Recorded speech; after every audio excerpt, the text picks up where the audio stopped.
Yo'q, men hayron qolyapman-da, shu videoni izohlariga kirib o'qisam, ba'zilar mana bu Cobalt ayblaysa, ba'zilar esa After ayblayapti. Mana Nexia 3 bo'ldi. Nexia 3 eng haqiqiy aybdor. Deyarli bu vaziyatda orqa yurayotgan Nexia 3 to'g'risida hech kim gapirayotgani yo'q.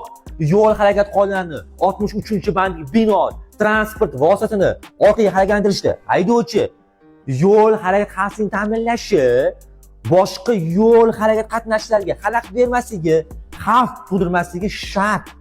Kerak bo'lsa, boshqa shaxsning yordamidan foydalanish kerak ekan. Ko'rinish cheklanganmi, qiynalyaptimi, chaqirib kelish kerak, qarab turgin deb. Mana xavfli qism, ko'rinish cheklangan, chiqib ketdi, bemalol bo'ldi, qaramasdan turib. Mana aybdor.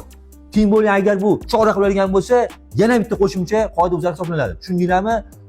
Ehtiyot bo'linglar, qoidalarga rioya qilinglar. Videolarimiz manfaatli bo'lgan bo'lsa, like bosib qo'yishingizdan chiqmasin.